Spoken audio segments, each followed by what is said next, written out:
Assalamu alaikum. Wa alaikum salam to Allah barakatuh. Glad to have you here. Eid Mubarak again. Eid Mubarak. Taqabbalallahu minna wa minkum. Akwodun. Amin. Amin. Wayakum. Okay. All right. With that your dressing, I thought you were on Hajj.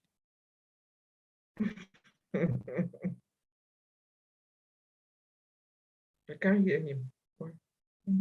Oh, you are muted. Okay. I'm sure several people ask the same question.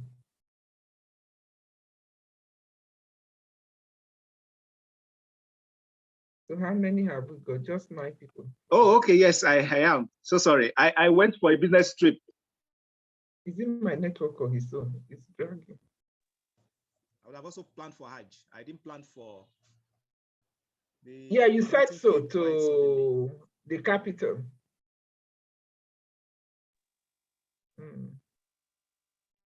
How long is this session supposed to last, please?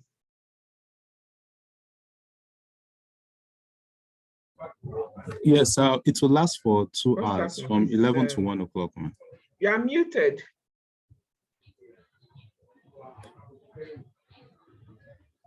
That's long. Okay.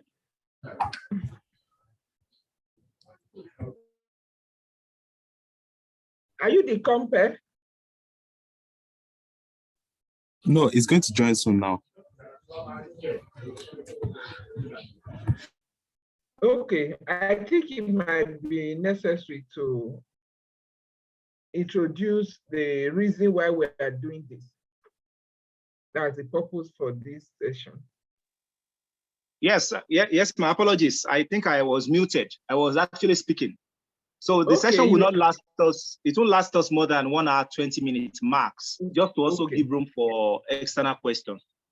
So we have well curated questions that will drive the conversation. So perhaps maybe in 1 hour, 20 minutes, we should be done. To start with, Assalamu alaikum wa rahmatullahi wa barakatuh once again. It's my pleasure to have you up here and also the participants. And I believe more and more people will join us as the events take shape. And as you're aware, some months ago, we started a process which we're so happy you were also part of, where we launched a scheme that was meant to train some people on project management. And we sponsored 6 people. If you recall, you were the chairman of the team that screened the candidates, and we had about 6 of them. So one of the plan of the program was to train them and get them certified through the Google certification program. And one of the commitments they made was to also train other people, was to translate the knowledge to other people so that there can be multiplied impact in terms of, so that was the plan. And alhamdulillah, a lot of things have changed in the lives of the scholars that we sponsored. And the final lap of it is they also teaching other people. So for the past 6 weeks, they have actually trained people, and we had daily attendance of about 30 or thereabouts for each of the 6 weeks that the program lasted. So this is more like a closing session for the whole training arrangement we've had for the past 6 weeks. So more like they want to hear from you, who happens to be a core project management person, who has seen it all, who has been through it all. So they believe that they can learn from your experience in practice, from your career choices, and why you end up there. So we have well-curated questions that will help drive the conversation. And I will be comparing the event, be asking the questions. So when we are done with that session, then we will open the floor for question and answer. But we hope that the whole session should not take us more than 1 hour, 30 minutes. Inshallah Rahman. Excuse me.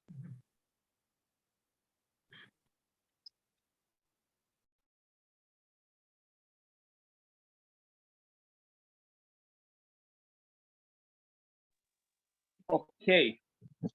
So before as part of the program, so I would like to start by doing a brief introduction of our speaker. The new people that are coming in, we welcome you here. And we just don't want to have gone far before multiple people then join us. And it looks like, okay. Can you hear me, Ma? Can you hear me? Can anyone hear me? Yes, but you are breaking off.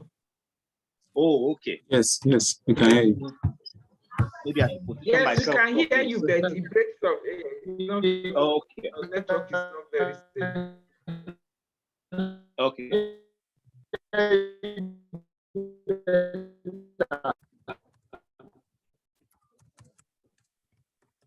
Okay. Can you hear me now? Hope it's better now. Yes, it is. It is better. Okay, great. So, like I said, this is the last lap of the master classes we've had in the. It's more like to give us opportunity to learn from someone that has been there, that has seen it all, that has handled different projects in not just a small organization, but a very massive organization. Nigeria. So she will have a whole lot of experiences to share with us so that we see how realistic the idea of project management and how pervasive it is in our life choices, in everything we do. Habeebah Ikharo retired as a project manager from NNPC. And since her retirement, she's been into different business.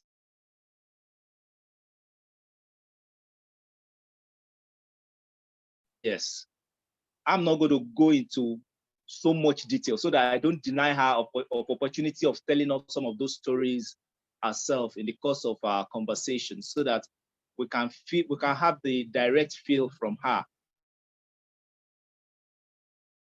Life choices and all that. So over her stay at NNPC, she handled and led multiple projects that I believe sharing our specific idea of the level of work ahead of us based on the short training we've had. A 6 weeks training, understandably, cannot make one a wholesome project manager. Of the need for you to go further and perhaps obtain more certification or learn more from people that are into it. And over the years, you too can grow to become a proficient project manager. So we have a lot to learn from her. And in view of that, I would like to start based on the curated questions we have set out for her, so that we can begin to learn from our experiences. So you are most welcome, Ma, and we're glad to have you here. Thank you. It's my pleasure to be here. Yes. Let me start. Our community. Yes. I mean, we appreciate that spirit from your hand, because from day one, you've shown that that zeal to support new generation of leaders, and this we really appreciate and will never take for granted. May Allah subhanahu wa ta'ala continue to be with you and preserve you for this Hubma. Amen. Now, so let me start with the first question, Ma. We just want you to, I think that's a better way to start. Can you please just tell us a bit of your background and your growing up experience, and how same experiences shaped what you became today? I think that's a good way to start. Thank you very much. I'm over 60 years, so it will be a very long introduction if I'm to do all that. So I'll just be brief to tell you who Habeebah Ikharo is. I'm from Mauchi in Edo State, born into a polygamous family, and growing up, I like the sciences, and that informed my studying civil engineering. And of course, I'm a Muslim, and being a civil engineer, I think, was informed by the fact that my father was a local contractor in our hometown. And in my young mind, it was like, okay, when I finish, I'm going to work with him to expand the business he was doing. Anyway, it didn't turn out that way. After my graduation, I did my NYC with NNPC at Musimi.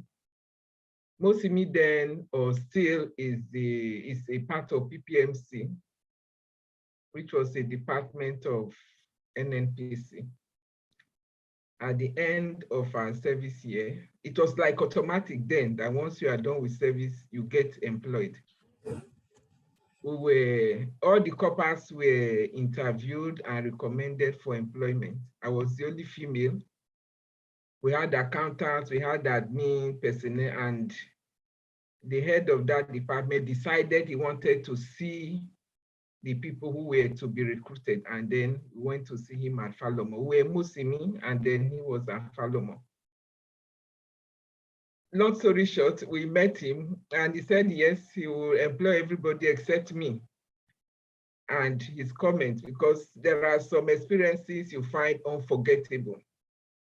He said to me that pipeline was not for women, and so he was not going to employ me. Naturally, I felt disappointed. All my NYC colleagues were to be recruited, and I was not. But he was kind enough to forward my name to the general admin department to say they should find vacancy for me in another department, but not pipelines, which PPMC was called then. So when my mates were recruited and they resumed, I was waiting for about 2-3 months, and then I got called. And that was how I found myself in the projects department. So it was not deliberate. It was by providence. I found myself in project department instead of pipeline, which I was looking forward to because I had served there. And that was the arm of NNPC that I knew at that time. But alhamdulillah, it turned out that it was a blessing in disguise for me. One of my hobbies is traveling. And the job of PPMC then was just maintenance. For a civil engineer in PPMC, my job would have been maintenance work, maintaining the depot. If there's a pipeline breakout, you go there and do maintenance work. But when I got into the project department, that was the real thing for me because they had several projects, and because I like to travel, it exposed me to visiting different project sites, and you were like walking from projects back to back. And I did not experience the discrimination which I would have experienced in PPMC. So that was the beginning of my career in project management. So I wouldn't say like I did this study project management, and then I don't think there was a course for project management in Nigerian institutions. So as a civil engineer in projects, I was working with the project teams in all the projects that I was assigned to. So that was actually my beginning in project management. And the projects department, shortly afterwards, was now handling projects for all the other departments of NNPC. So if PPMC was going to do a tank farm project, they would initiate, do all the preliminary works and get approval. at the point of approval, they move it to the project department for execution. Mm. So really, for me, it was like, this is where I needed to be. Allah And Akbar. that was it. Yes, and then if it was like the man did me a favor by not keeping me in PPMC, because it's been a very, very wonderful experience. The exposure More like is delay, not denial. Yes, it's the exposure is unquantifiable, and I don't know how my life would have been if I didn't get the kind of experiences that I got in that place. We've handled several projects, and that was how I became a project person, a project practitioner. Allah And Akbar. my certification as a project management professional came only in 2018 after I had retired, because I was busy. And I needed to prepare for the professional exams, which I almost could not do while in service. So after my retirement in December 2017, I enrolled for the PMP training program.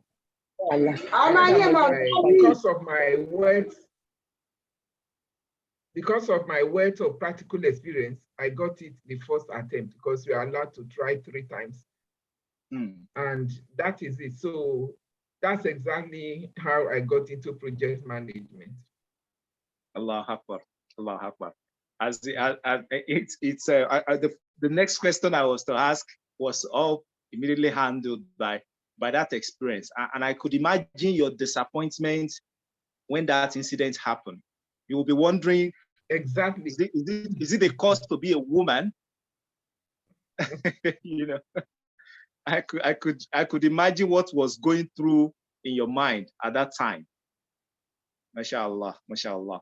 So my next question, Ma, if you don't mind, is typically the assumption that I used to have, and that I suppose most people used to have or still have, is that for you to claim to be a project manager, you must have an engineering background, because perhaps our view of projects is only seen from construction perspective. Maybe until lately, when project then becomes something applicable to practically everything. But to be serious now, even looking at hardcore projects, must you have an engineering background to be efficient, to be considered a proficient project manager? Must you have that engineering background in whatever form? Does it make you a better manager? The answer is no. Definitely not. You don't have to be an engineer to be a successful or to be a project manager. I cannot laud it enough, because the current chairman of PMI Nigeria chapter is an accountant.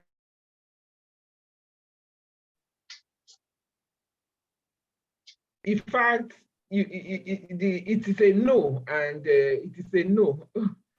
It is a no, because you have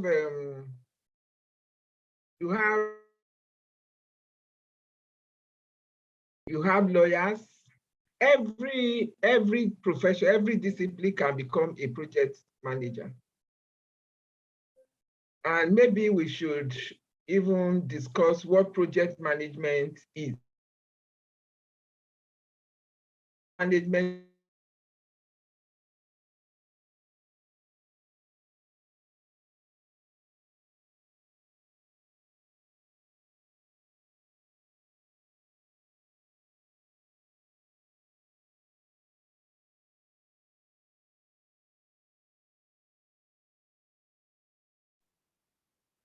I guess there's a small network issue there.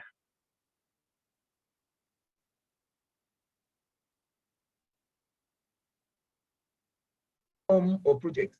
So it does not, We lost you when you were about to start defining project management.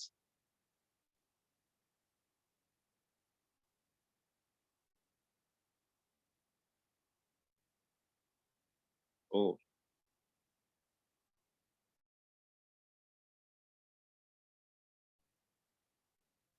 Sincere apologies. Our speaker would join us back. I guess she had a small network issue. She's joining us back shortly. Just give us a few seconds.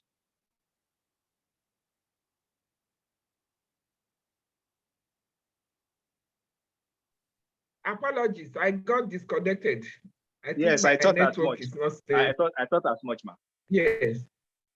So we lost you when you were about to start defining project management. So the answer to your question simply is no. So we lost you at a point when you were trying to answer that by also speaking to what project management means, just to indicate that you need not have an engineering background to be an effective project manager. Exactly. Project management, like I said, is a methodical approach to handling activities which make the project. And we have processes in project management that you use to actualize and achieve set goals. So the goals must be agreed upon, and the process of achieving that goal using methods and processes is what project management is. And a project could be a research project. It could be an accounting project. It could be anything. So projects come in different forms. So the management of that process to achieve the set goals for any project is what project management is all about. And once you imbibe those processes for managing projects, you find that if you apply them to your personal lives, you also make a great success out of it because you become organized. You become goal.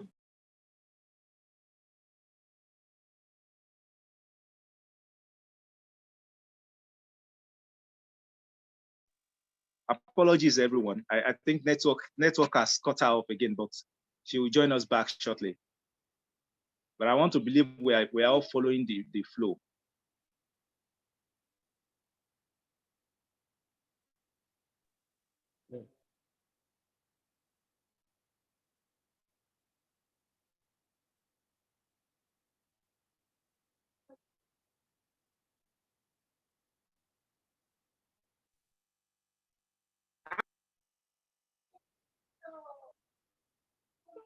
We lost you for a moment, ma. You are muted, ma. You are muted. Okay, I was saying it's raining here, and so the network is fluctuating.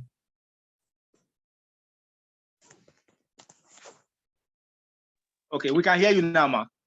Okay, I was saying that a successful project manager is likely to be a successful life manager, because if you apply those concepts to your individual life, you are most likely to make a success out of life, because you become more organized, you become goal-driven, and all the discipline, because you become a good leader, you become a better manager of resources, both human and material resources. And definitely you make a success out of life. So project management transcends just projects, because our lives in a way are also projects. And so if you apply project management principles to your individual life, you are most likely to make a success out of it. And I think we should also step back and define project. A project is any activity or series of activities that have a start, they have an end. In between, you have application of resources, material and human, and budget is also a resource. So that's essentially the simple way I can define projects. So if you look at our everyday activities, you see that we're always doing projects. Is it to buy a car? In fact, as simple as making a cup of tea can be classified as a project. So you don't need to be an engineer to be a project manager. Every day we are managing projects in our individual lives. Thanks so much, Ma. So, Ma, in view of what you've just said, one question I've not really been able to answer myself is, for someone who has a different background, maybe in accounting or any other profession, and has taken up a couple of project management courses, and in fact, maybe has handled several other projects, non-tangible projects. So I often ask myself, can such a person be considered qualified enough to manage a core construction project, let's say a multi-story building project? How would the person Definitely be able not. to communicate? How would the person be able to communicate technically with other core professionals like M&E engineer, architects? How would the person be able to relate with them without being sidelined or being cheated? So I often ask myself, is it possible, ma, when you are not a civil engineer yourself?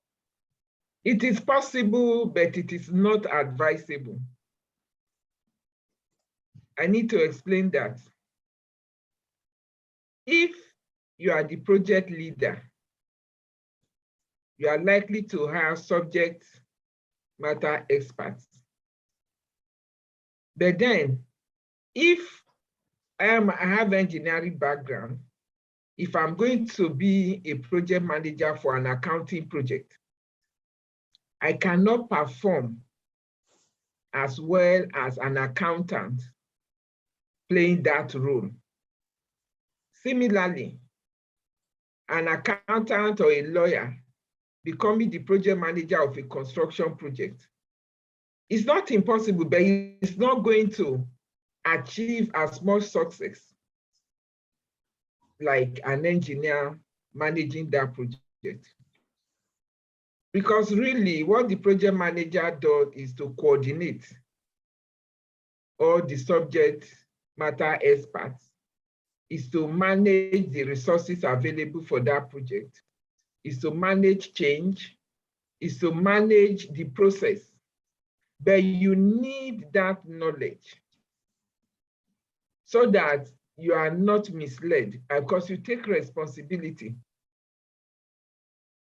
For you to have less challenges, it is better to be a technical person to handle a technical project. Just like you need to be an accountant to handle an accounting project.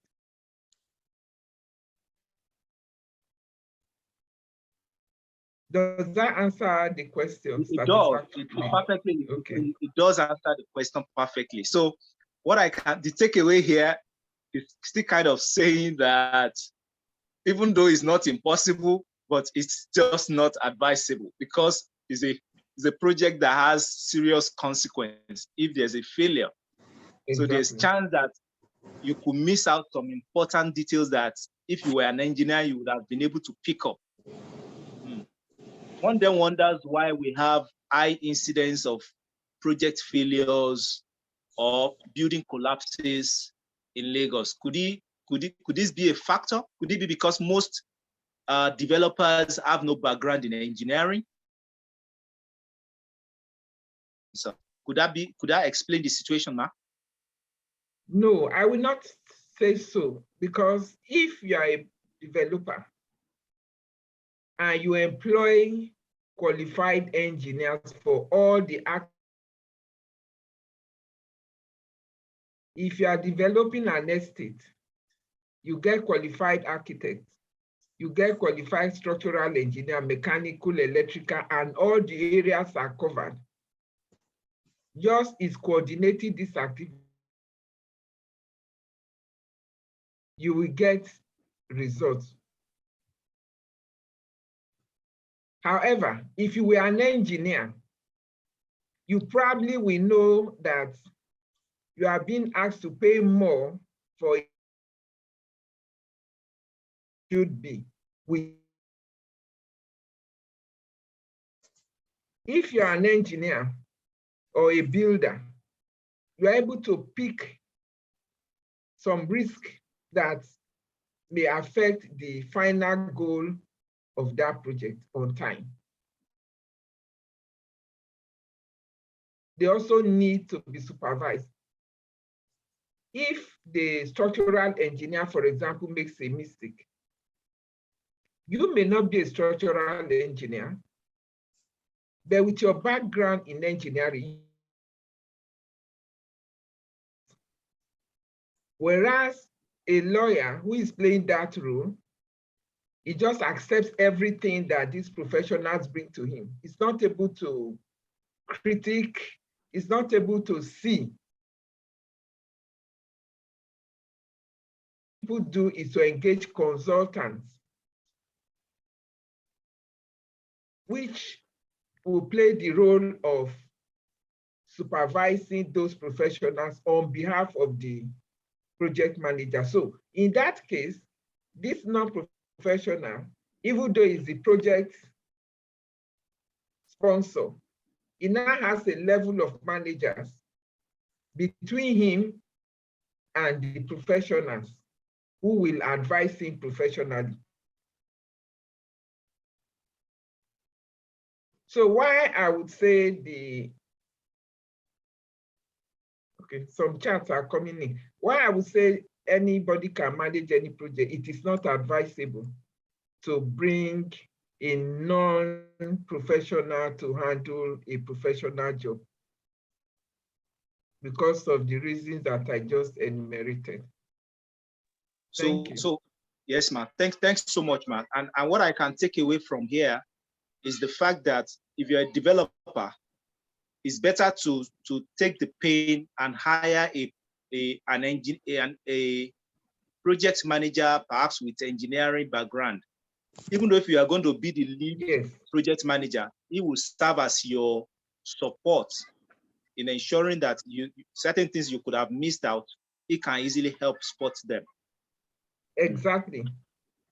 Fantastic. And then the developer in that case becomes like the role will be like a sponsor. A sponsor. Fantastic. Exactly. Fantastic. I think this is the part that many people miss out, because many projects you see around, all the necessary specific areas that you would expect professionals to handle, the same developer want to be except maybe an architect, the same developer want to be the M&E engineer. He practically want to take over the entire, he want to order for everything himself. And that this, I suppose, is what is missing, because average person because he has handled one project before, he believes he's a perfect, he's good enough project manager. Important point you made there, ma. Another question I want to, and I think you've made a passive take on it earlier. What are the key attributes of a project manager, of an effective, not just because almost everybody can claim to be project manager, but an effective project manager? What are the core attributes such person must imbibe or must have to be considered an effective project manager? For me, I would say ability and willingness to learn, unlearn, and relearn. Having good leadership qualities, because you are actually coordinating the activities of several people, several disciplines. So leadership quality is key. If you are a civil engineer, you are not likely to be able to review the architectural aspect of the job. So you need experts in all these areas. So the job of the project manager is really to coordinate, always having the final goal in mind. So you must be able to, you must have good leadership qualities. You must have empathy and be able or willing to learn and continue to learn and relearn. That is, those are the attributes of a project manager. Mm-hmm. You must be open to learning, because in the course of the project, there are situations that you will never have planned for, and Exactly. you must be ready to quickly learn from whatever mistakes along the line. You must show and leadership. effect changes. Yes. And leadership seems to be the core of it all, because coordinating different partners that are working on the project can be very, very difficult, especially on where there's rivalry among those participants in the project. It's the job of the project manager to make sure that there's amicable relationship within the team. The team is cohesive, and this comes from leadership quality to be able to identify where the problems are in the team and make sure that those problems are attended to as quickly as possible before they degenerate. The team must be cohesive and having their eyes on the goal, what you want to achieve, because project management is goal-driven. What is the goal of this project? What do we want to achieve?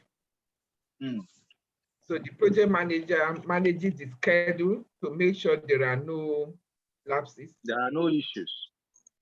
Always keeping the eye, yes, on the goal. And if the team disunity is going to affect that goal, it is the job of the project manager to intervene immediately and effect necessary changes, if necessary, just so that the team is together and they forge with that same goal in mind. So, Ma, thanks for this wonderful response. So I understand that you've handled tons of projects all through your career. So can you just take us, because we want to have a feel of a proper project. We want you to take us on a journey. Just take one of those many projects without being too specific, though. You don't have to be too specific, because I understand the confidentiality issue. Just take a project from start to finish. Just run us through how it was initiated, what specific role you play in terms of initiation, in terms of execution, in terms of planning, execution, and close.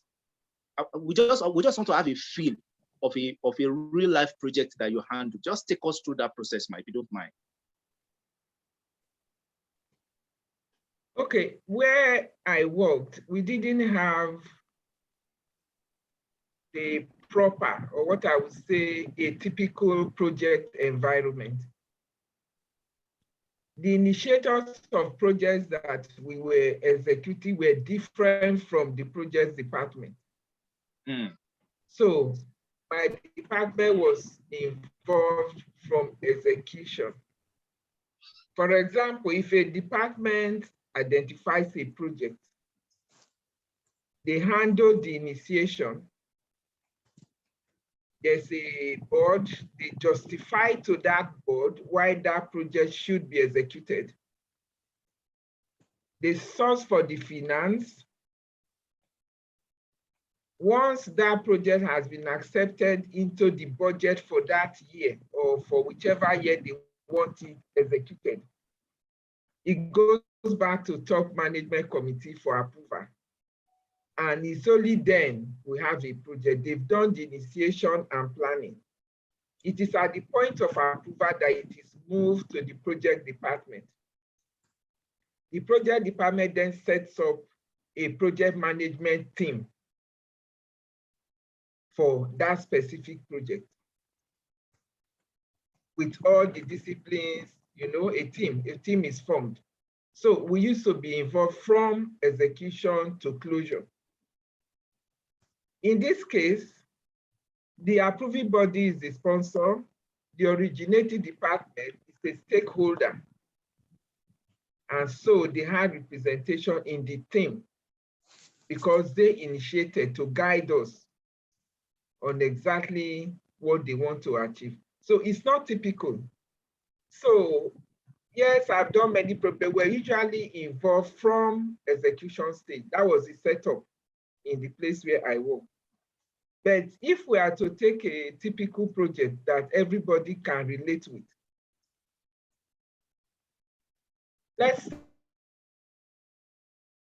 For example, you are planning for your wedding.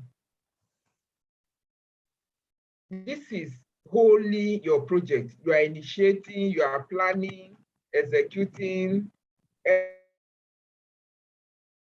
that, because this is something we can all relate with. You have found the right partner.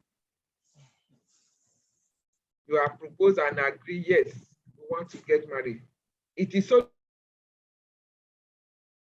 because the project now is the wedding project. You decide what type of wedding do you want to have. There are different types of weddings, so it is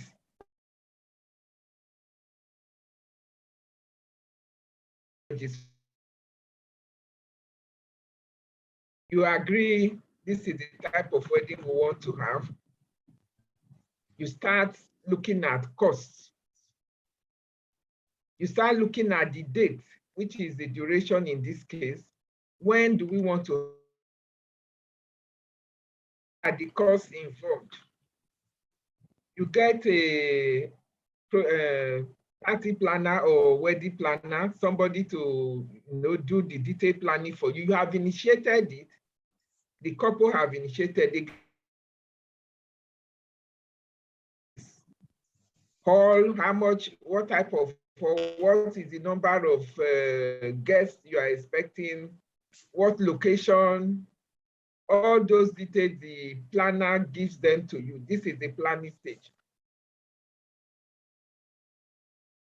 During that planning, the finance is sorted. You have a budget. This is how much you want to spend for this wedding. And then you go to execution. So before the wedding day, that guests we see, a lot has been put in for you to have that beautiful, well-decorated venue, the beautiful cake and all that. A lot has gone in.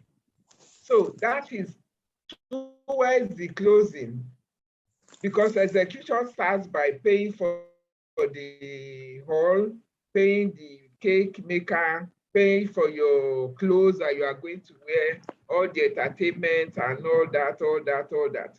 You have been spending money based on the budget you have agreed upon. And then on the wedding day, we come as guests. Unknown to us the work that has gone in to get to that point. And then you have the wedding. Oh, it was a very successful wedding. And then you close that project. I think that's a typical project that everybody can relate with. Starting from initiation to close out. If there are questions on this example that I have used, I will be happy to answer them.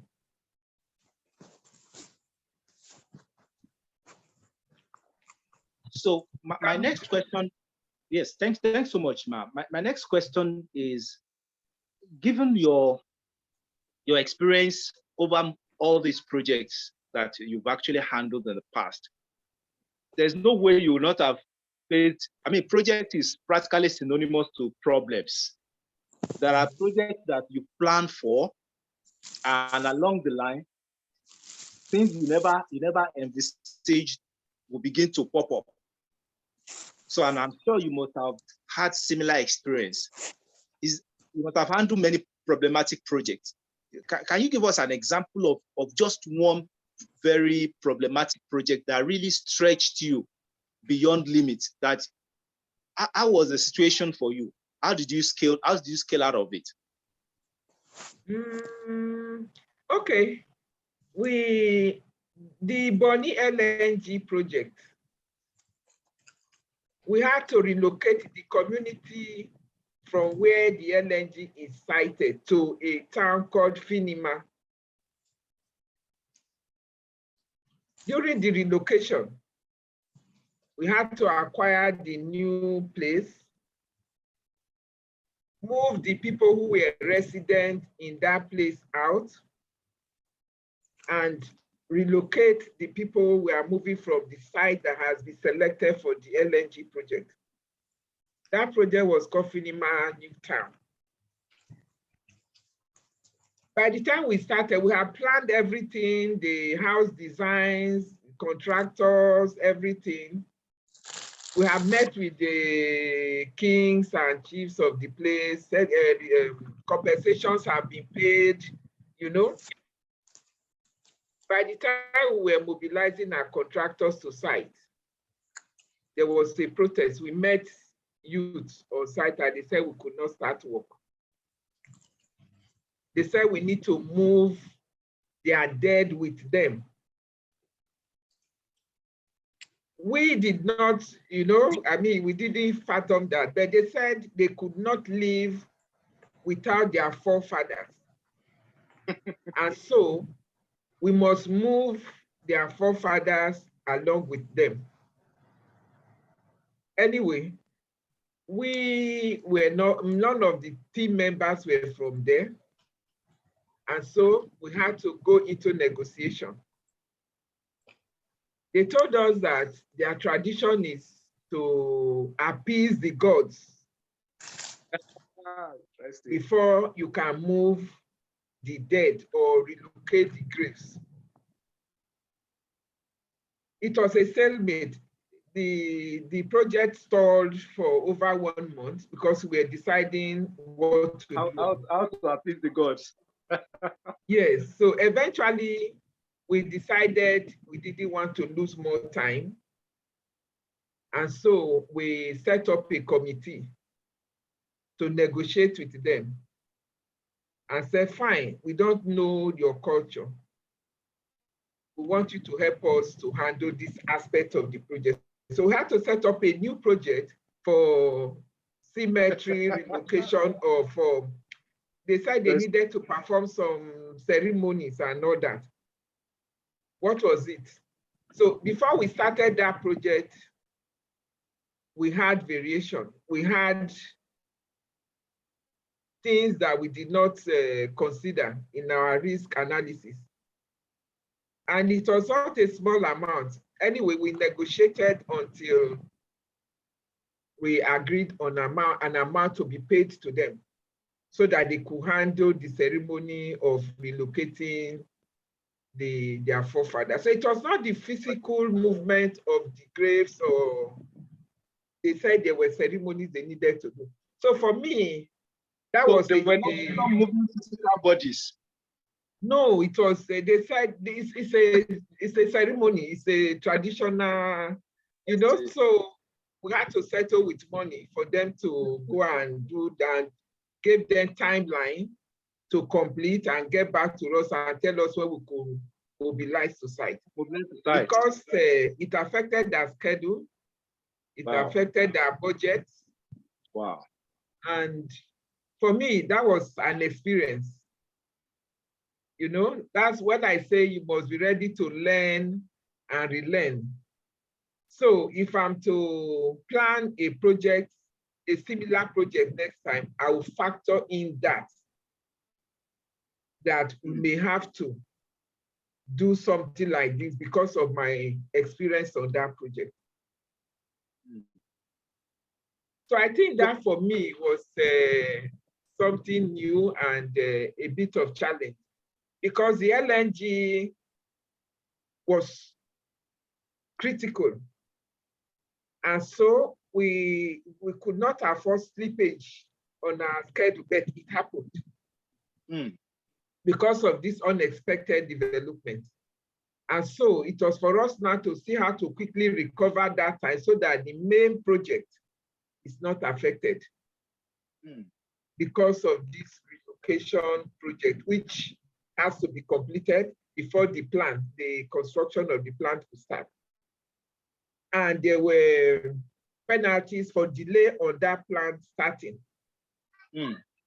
Equipment we already ordered to be shipped and all that. So when you think of the cost implication of not having a site, demurrage issue and all that, I imagine. You know, so we needed to resolve that as quickly as possible, go back to our schedule and see how to recover, and you know, so we had to. there was no way, we had to succumb to their demand. So for me, that was a challenge. Mark, could it also be that the stakeholder management side was not thorough? Because on that particular project. I would wager that. That is not it. You know, people just want to make money from every situation, and then they hold you to ransom. When they know you cannot say no, that is when they bring out these issues. There were several meetings with the community, all the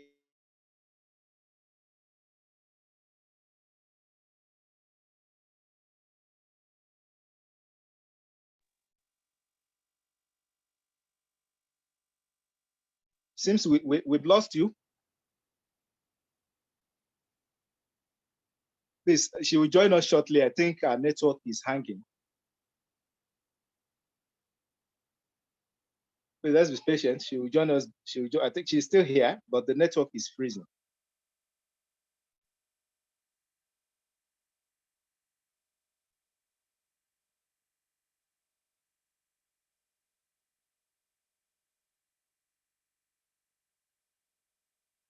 Your network is frozen, ma. Okay. She will join us back. She had to sign out in order to join us again.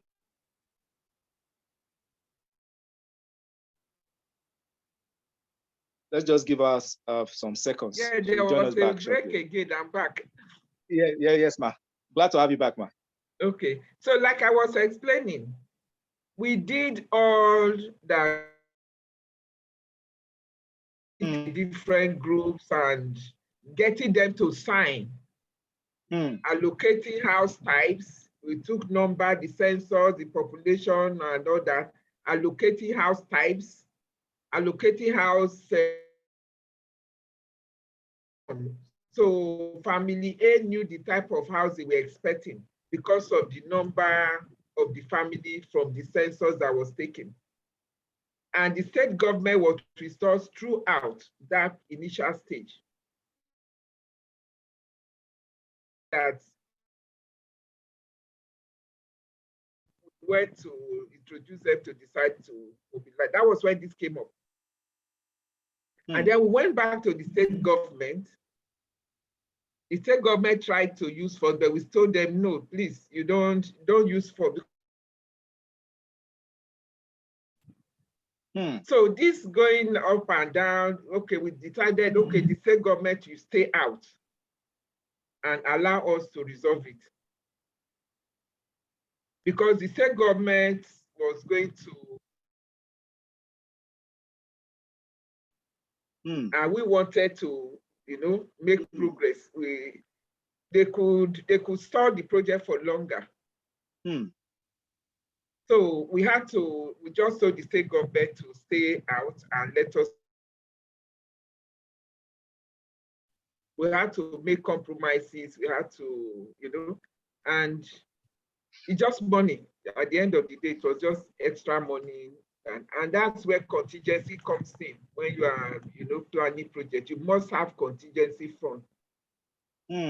So that for us, it was like, even before we started, we had started drawing on the contingency fund. There was a contingency budget for the project. So that was where we had to go immediately, even before we started seeking higher approvals to say this project may come. And that was it, you know, because we took contractors from that community just so they feel part of what we had done all that we're supposed to. It just came, yes, this just came from nowhere, and you know, but we resolved it and we didn't lose too much time. The main contract was not affected, which was, so it made it a success. But it was really an experience for me to see that. An important point you actually made brought up the one of the key attributes you mentioned earlier, that you must have an empathy as a project manager, meaning that your emotional intelligence must be top notch, because you will meet crazy stakeholders that You just have to compromise. You just have to try to be understanding rather than doing gra-gra that will deliver no result at the end of the day. Exactly, because you will lose out. You will miss your target. So you must put your eye on the goal. What do you want to achieve? So anything to help you achieve that goal is what you must do as a good project manager. Fantastic, fantastic. So building on this problematic project area, I'm sure in thousands of projects, there will be like 10% of it that will never get closed. They will just fail, maybe for whatever reason, not because there are no proper planning, not because there are no funding, but they will just fail for whatever reason. Have you had similar experience? And what was it like? Project that just never gets closed, not because there's no money. It could even be because there's no money. Have you had such experience of failed projects? Thank you very much. My very last project before my retirement falls into that category. We had an LNG project planned for Ijebu water side. Okay, LNG, Olokola, water, Ijebu water side with Lagos, somewhere there. This project, everything had been done. We had built the pioneer camp because the green field where the workers were going to be accommodated, the communities, everybody. That project, in fact, contracts for design have been completed. We were mobilizing for construction, and then it got started. As we speak, it is still in the pipeline. Wow. What happened to that project was political. In a kind of environment, politics takes precedence over business cases. Okay, LNG projects failed because the government played too much politics with it. And each government that came on board had different priorities. We lost money because we had paid for the design. We had bought the technology that was going to be deployed for the LNG. We had expended a lot of money. And then when there was a change of government, the new government said it was not their priority. We made several presentations. We went outside to say, okay, if your problem is finance, there are people outside the country who are ready to willing to fund it. Yes, to fund the project. So it's not your priority, so you don't have budget for it. We have people who are willing to. In fact, the IOS who were partnering with us, Chevron was to bring gas. Shell was to bring gas. We had, there was another gas company because it was an off-take kind of project. So they had budgeted that in their gas production, they were reserving so much for OK LNG project because they were partners. So all these arrangements were tied down. Pipeline projects have been awarded to bring Chevron gas from Escravos to Lagos. They were already doing that pipeline project, and then the government said they did it. So everybody was, Chevron tried to pull their weight, Shell, the government just would not yield. What was the problem? Why are you taking gas from Niger Delta to Lagos? Why is the LNG project not cited in Niger Delta? This was the unspoken reason. And so Brass LNG was conceived to balance that.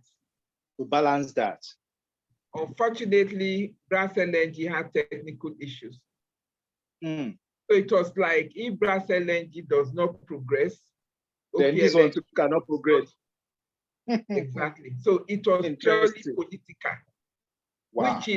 which is, it was beyond project management. This is now political management. It was political. So we tarried for some years trying to see if we could lobby, because lobby is allowed in project management. It's not anything to get you to your point, to your destination. We tried to lobby to just to get go. The most sympathetic response we got was to say, okay, go and look for financiers outside the country, which is what we have been asking for. Which is what you've been asking for all along. So we were happy and we went out.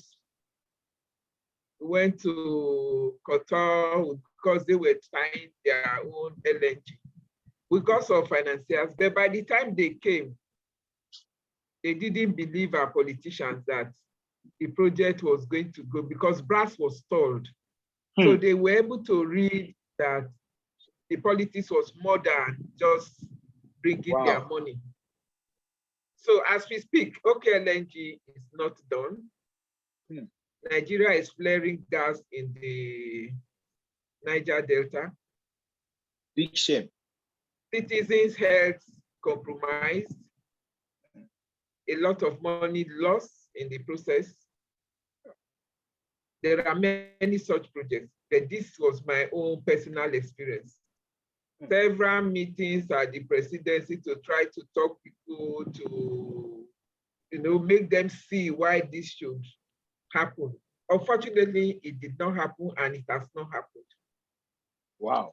So there are, politics can frustrate projects. You must done all your planning, details, and putting, dots on all the I's and T's. Oh, yes, we are ready to start now. Everything has been taken care of. Can still fail, depending on the environment in which you are operating. And that was what happened to my last project for my retirement. I understand that. Building on this, I understand that when citing, especially location of the resource for the outcome of the project. Just take the case of Kaduna Refinery, for example. Till date, it has never made sense to me, but I understand the political need, diversification of governmental projects, so that it's not all located in one place. Could it be that if you had cited the project at Brass from day one, this failure could not have happened? If I don't think so, because when LNG was conceived, the Niger Delta was very, very restive. Oh, I see. Because at a time, you could not even move workers to site safely. And the market is...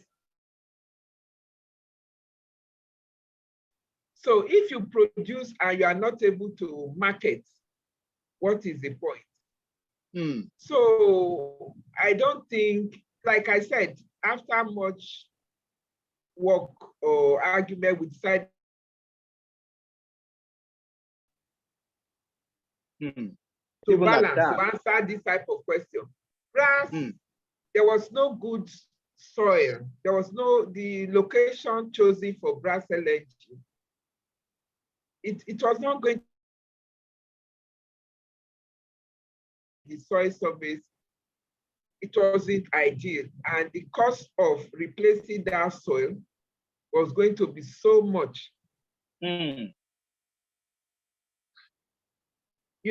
these were the issues. Was like a compromise project. Chevron wanted to do an LNG project. Shell wanted to do an LNG project. And in their survey in the Delta, including Lagos, that was the best location, all things considered. And And so these are NNPC's majority shareholder in these two companies. So NNPC was like, what are you doing? Both of you want to do LNG in the same area. Why don't you come together and do have one. A bigger capacity? That was the origin of LNG. So they individually did their tests and surveys and decided that was the best location. So it will be difficult to, I mean, that wouldn't have been a solution. Like I said, so, you know, giving into the politics, brass was conceived, but brass is still there. It's stuck because the location chosen is not appropriate. Was not ideal for the project. Yes, the engineering consideration was faulty, and I think they were influenced by politics.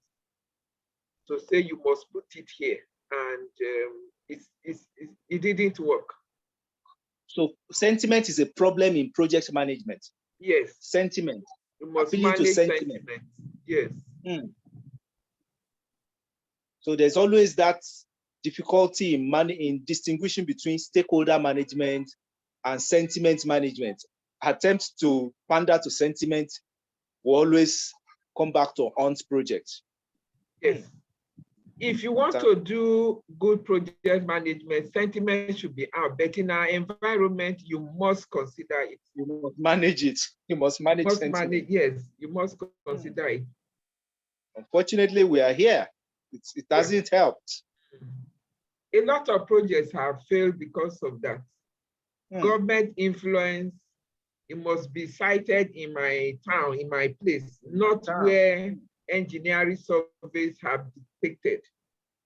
And so if you give into that, you find that the cost of making that wrong location to work, the project becomes unprofitable.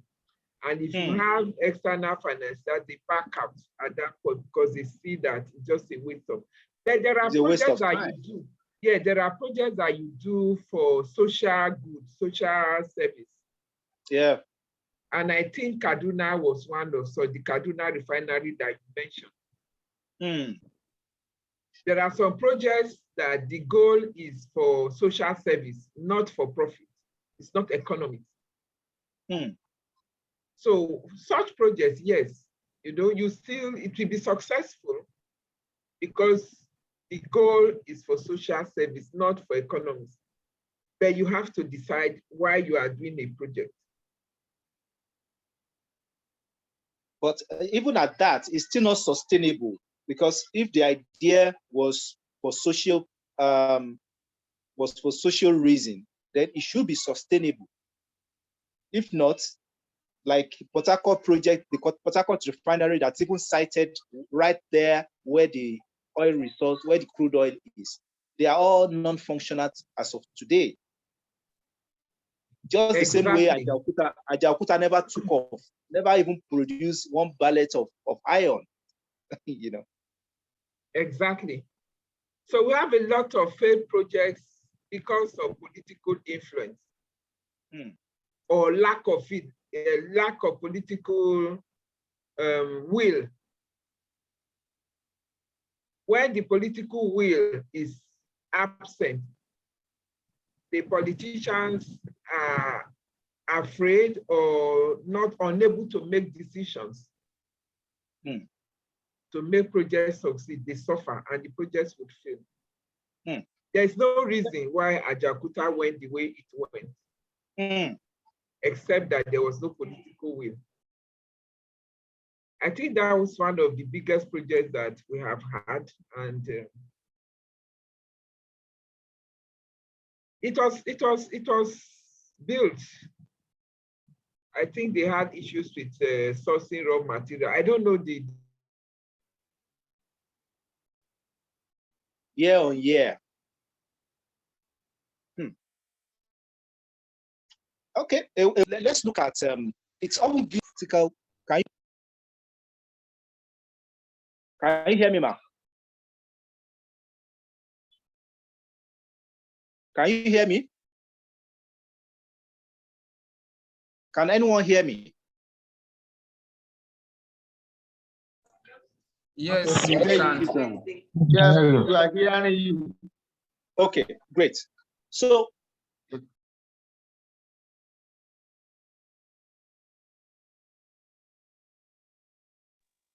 you are muted already. We can't hear you. I don't know if I'm back.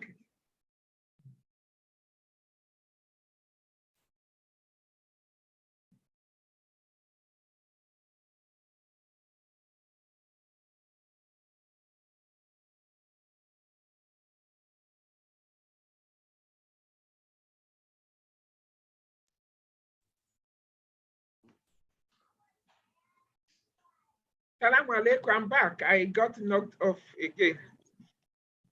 Oh, okay. So sorry. Glad to have you back, man. Glad to have you back. Thanks. So I was asking that, do we need certification in project management to be considered a serious and a professional project manager at that?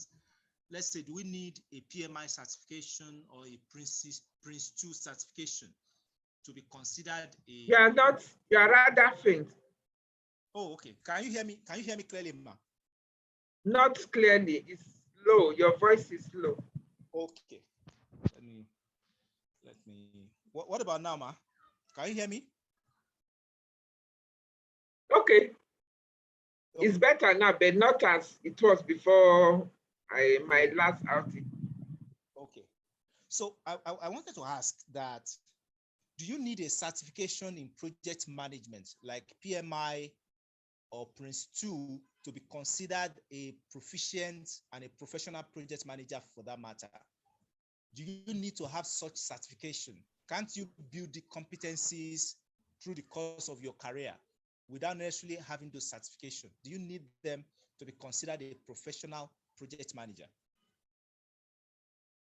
You need the certification to be considered a professional project manager, but your competencies will determine your success on projects. So it depends on what you want. But I know that if you are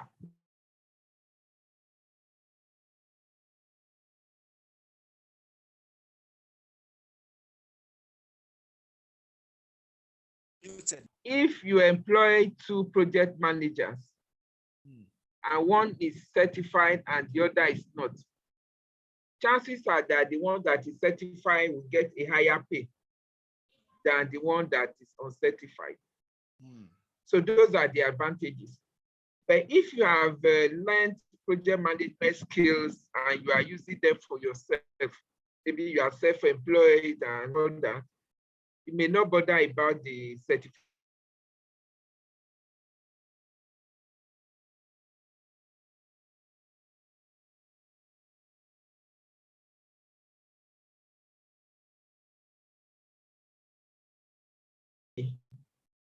So no matter how you look at it, the certification is important. And then being a member of the community. The community of project managers in Nigeria is growing. And I think it helps to network in everything that we do so that you can continue to learn and remain relevant. So I would encourage, people who want to build careers in project management to get certified. And there are different certifications in project. There's PMP, there's APM. There are different categories of certification. It is recommended to get certified, and I think it has a lot of advantages.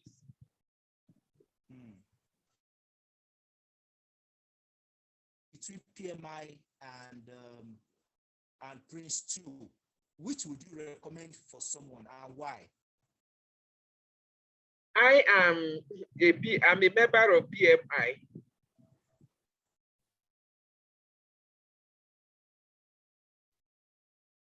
Than Prince, which I think is limited more to the UK, if I'm not mistaken. You find PMI members all over the world. In PM of project management professionals in the world. For that reason, I would recommend PMI. Like I said, I don't know too much about Prince, but in PMI, you have a lot of job placement opportunities. So for me, I would recommend PMI. But then people can Google and find out more details about Prince. Know much about Prince. I'm a PMI member. Interesting, interesting. Thanks so much, Ma. Thanks for that response on this part.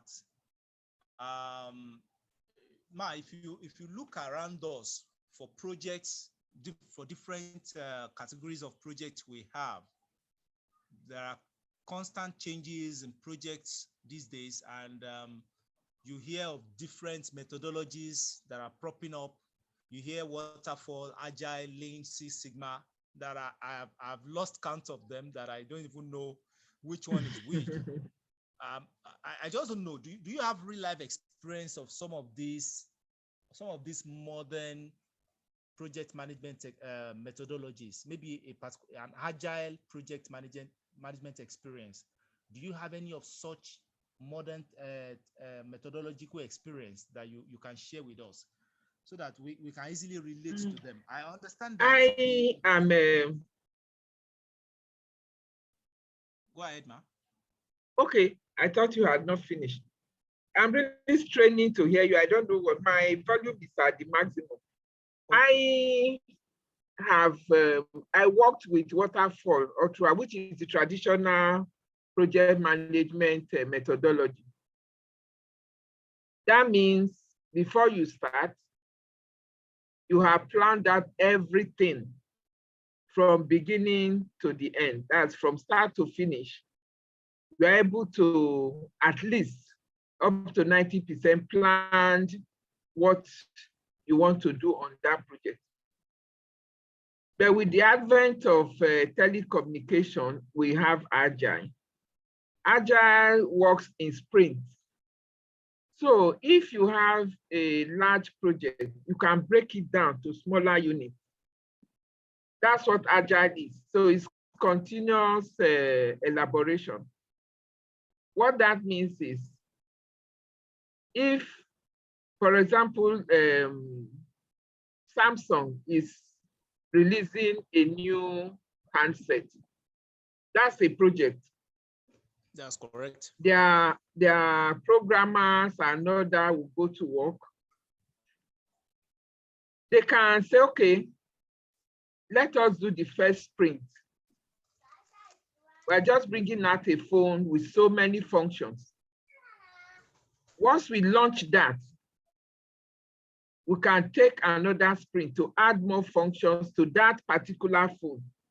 And so you have Samsung 10, you have 20, you have that. So it's continuous elaboration. So I think the advantage of that is, which is part of Agile, is that they deploy that first one. As it's operating, they're able to review and say, okay, we can do this better. Or there's a new technology that can enhance the function of this. And then the next model comes out. Once that is launched, they go back to work again. So it's continuous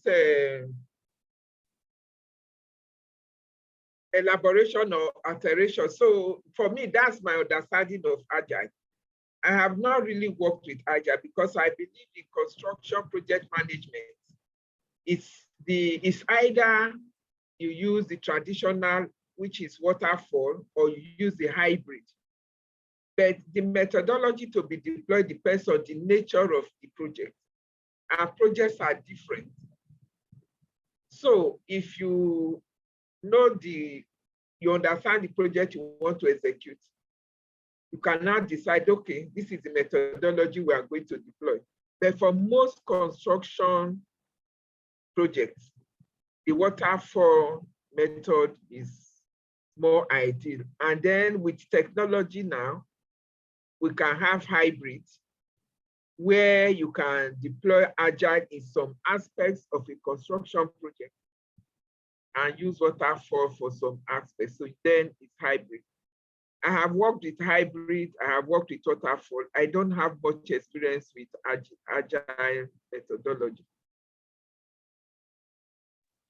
Thanks so much for that response, Ma. So we have a few questions here that we want you to help us treat. So the first person asked, if one want to transition from one sector, maybe one industry to another as the project manager, how easy can one get volunteer opportunities? So say I'm in banking and maybe I'm in admin or facilities management department of a bank where I support the admin manager for some of the branches they want to open and all that. Now I want to go into tech, but I want to go in there as a project manager. Is there an easy way to transition?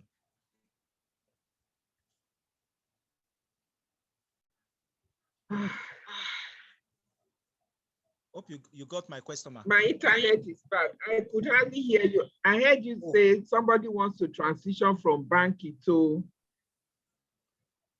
Just an example. So if we are trying to transition as a project manager, can you hear me, Ma? Yes, I can hear you. It's better now. Okay. So someone is trying to transition from one industry to another, but as a project manager, maybe you are a banker or something or any other profession. Now you want to transition elsewhere, but now as a project manager, how easily can it get internship or opportunities that would make it easier to transition? If you were a project manager in a bank, it depends on where you want to go next. If they are related, you don't really need any formal transition apart from mentoring, getting a mentor in the new industry where you are transitioning to. And because you already have project management experience from where you are moving from, it's easy for you to blend in.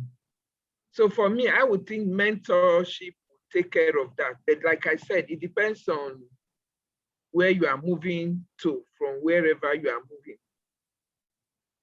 Because mentoring helps a lot in project management.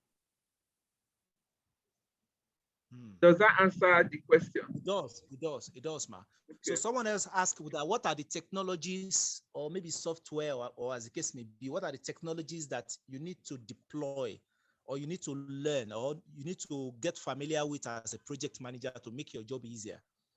What are some of the technologies or software as whatever that you need to master in order to be able to function well as a project manager? The technologies are so many now, and every day we have new ones coming out just to make the job of a project manager easier. For example, there are scheduling softwares or applications. So if your job role is more of scheduling, those are the ones you are going to use. There's Primavera for project management. But like I said, the nature of the project will determine which software or technology would be more appropriate in that sector. They are so varied and for different purposes. So it really depends on what your role is as a project manager. If you are a planner, maybe that's your role in the project team. That would determine the kind of software that you are going to learn and deploy for that job. A human resources project manager will use different softwares. So it really depends on what the role is. The project manager, who is the leader of the team, cannot have experience with all these So he can decide, okay, I have a scheduling officer. So he can have basic knowledge and is able to understand what the subject matter experts are bringing to him. There are so many, really.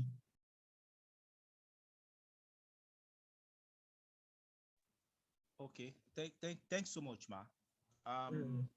So another question they ask is what values does a project manager, what values must he have?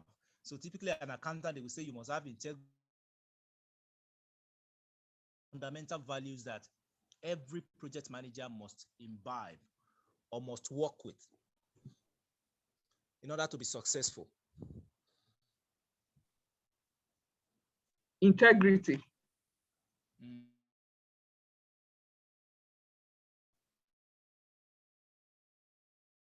We have rules of engagement that you can cease to become a member if you flaunt any of those rules. Very first one is integrity. A project manager must have integrity. A project manager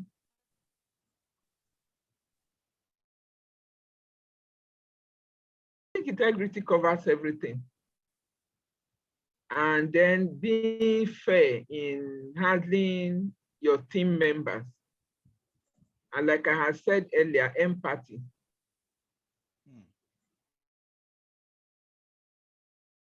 Qualities that a project manager should have.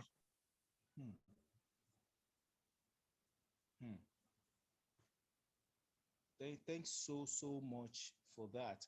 So another question someone asked Now, is, can you hear me, Ma?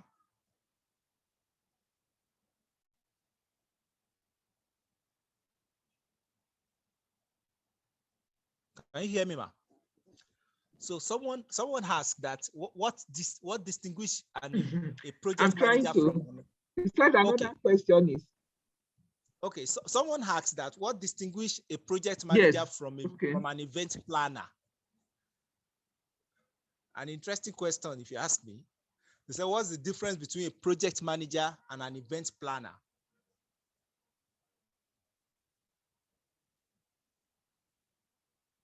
Okay. Seems as the network has taken her off. She will join us back shortly. It's raining heavily here. I thought as much. For the network to be breaking that much, I thought as much. So yes, someone asked, what distinguish between, can you hear me now, Ma? Yes. So someone asked that, what distinguish between project manager and event planner?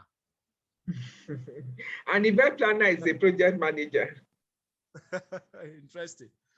Like I said, any series of activities that have a start and finish date and utilizes resources is a project. So if you understand the definition of a project manager, an event manager is a project manager.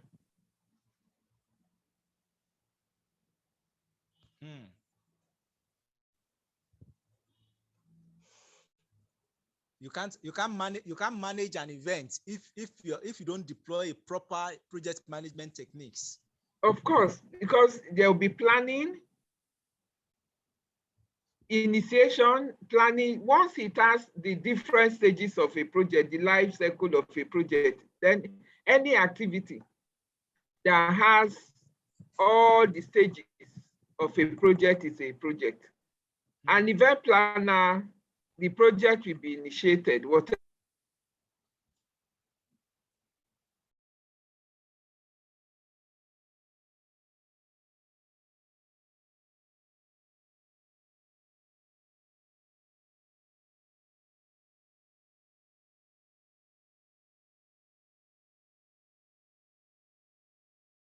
So I think the network is I don't have to be mega. Once they meet all these stages,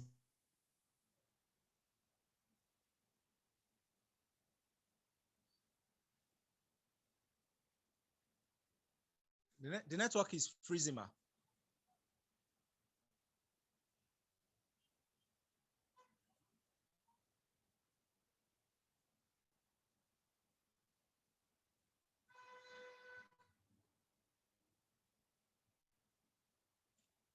The network is freezing, ma. Or can someone else hear from her? Perhaps it's my network. No, the network is Can other people hear? Okay, I think she's joining us back shortly. She had to go off in order to join us. Okay, thank you so much, sir. I think while waiting for her, I can quickly answer one question that someone asked. That how do I go into project management? I mean, like joining one of the these are masterclass, for example, is an important way to start. At least getting familiar with the foundational side, and then you can take up courses online. From there, you can sign up to PMI program, and once you have the certification, just seek an internship or seek mentors. In the process, you have internship opportunity. From internship, you can move up the ladder to become a proper and an experienced project manager. So it's that simple. Just take up just take some master classes or take up some courses online, and then get necessary certification. That's how you become a project manager. It is that simple. You don't need to have a BSc in project management. No. Like Africa said, to become a project manager. Just show interest first, take necessary courses, and there you have it. And our speaker has spoken to some of our real life project experiences. Perhaps you came in late. Okay, man. Another question that someone asked is about cost. That how do you avoid cost escalation in projects? That there are projects that you plan to spend 10 million before you know it. You have not started, you have already spent 5 million. Proper planning. It's not like you didn't even plan. You can plan, but if you didn't plan well, that can happen. It's proper planning, because planning is key, is the major determinant of the success of a project. You know, when they say if you fail to plan, you plan to fail. Planning is the major determinant of the success of project. Yes, unexpected things can happen, like the example I shared about the Finima relocation project. That's why you have contingencies built into projects for such things. But if you have a good plan for a project, chances are more that that project will succeed with little or no variations. So planning, if I'm to allocate percentages, planning should take up to 60 to 70% of the factors that could lead to the success of a project. Interesting.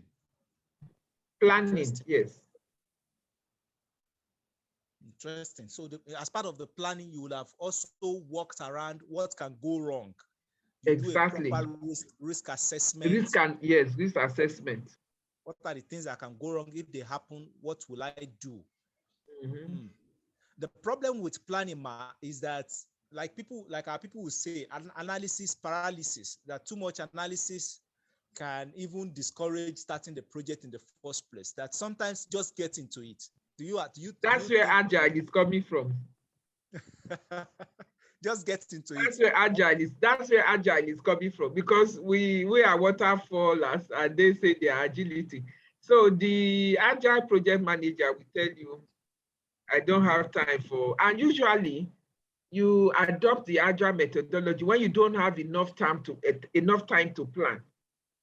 And you want to hit the market because your competitors are already going into the market. So you don't have that time to plan. So you just jump in and say, look, I don't have that enough time to check all this planning. And so agile will just go ahead and say, okay, since we can't see the whole picture, we don't have time to plan, let's just do this small bit. while we are doing it, we are still planning. But let us just do this small sprint. So in agile projects, you can have a sprint of 1 week, and the next one could be 3 months, because the purpose for that project is to hit the market or to get quick results. Agile will give you that. That's why I said the nature of the project or the purpose determines the methodology that you are going to use. Otherwise, planning is key. The agile man will say, no, I want to get, that's my goal. I don't have time for planning, so let me just get in. I will start solving the problem when I'm already there. So sometimes you have recall, they recall products. Most times they are agile executed projects that give you that they recall. They probably wanted to just call a point that we're the first to launch. They've achieved that. What the issues are around that they start solving after. So the goal, the objective of the project determines the methodology that you adopt. And it assumes that you have unlimited resources, because in the course of the project, all the issues you didn't plan for then start popping up, and you have to keep going back to the drawing board, spending, canceling, recalling. You know. Me and you are paying for it now. They will put those costs are borne by the customers. At the end of the day, yes, they will not lose. Yes, the customers bear the cost because they tell you. But that's agile. Like I say, the nature of the project will determine the method you are going to deploy. They won't lose because the cost will cover. That's why when the product is launched, it's so expensive. Drops. They've made their money for whatever, and then from that initial launch, they get money to deploy into the phase 2 or maybe new model or whatever it is. So the objective of the project will determine whether you are deploying agile or waterfall or hybrid.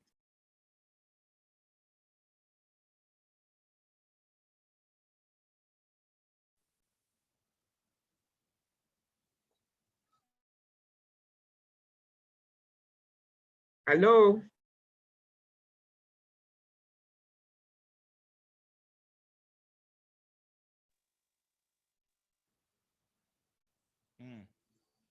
So thanks so much, man. Please, I want you to give us a parting words. It's been a wonderful learned, and it was a very smooth session. What parting words do you have for our people, especially those interested in project management who want to be as successful in this sphere like you, man? What parting words do you? It's my pleasure to share my experience.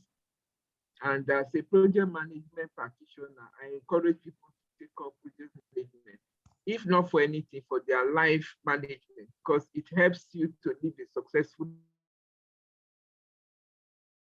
you do once when you have attained you have acquired some project management knowledge. And for our new trainees, they've just opened the book.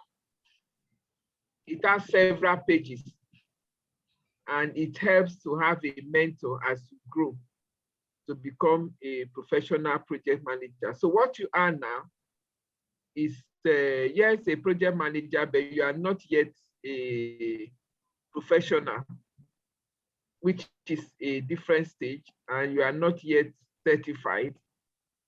You may be a practitioner, but you need to grow. Just take it that you have just started a new journey. And to progress along that journey, you need a mentor. That's what I would say to our trainees and the trainers that have trained them. And it's a job well done. We want to actually have more. We want to have more of such. If we can continue, even if it's just 2 sessions in a year so that we'll grow the number of people that are going to benefit and have these skills. As a project manager, you are always better than not being one. So I encourage people to take up the profession. Good 18, you can even study project management at degree level now. So people can take it up as a course of study. You will not regret it. And for our community, whatever we want to help the Muslim community to grow, to be able to, because if you have 10 successful Muslims who are paying zakat, for example, and you're able to help more, another 10, by putting them in good jobs or empowering them to earn more. Maybe next year you have 20 paying zakat, and that is to the advantage of our ummah. I think that's one of the reasons we are doing this. The MCC, what's our mentor, what's our group name again? Muslim Mentorship Connect. Muslim Mentorship, yes. It's a good intervention, and I really give kudos to the administrators of that group. We need more of such, and we can never have enough. So I will encourage everybody who has been able to attend this session today to think of how can I improve myself such that I can improve the ummah.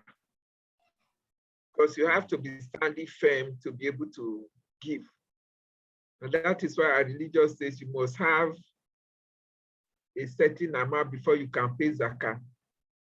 So what are you doing to make sure you are firm, that you are standing strong on your own to now think of assisting other people? And that's what we are trying to do here, to empower people, empowerment, empowerment, empowerment.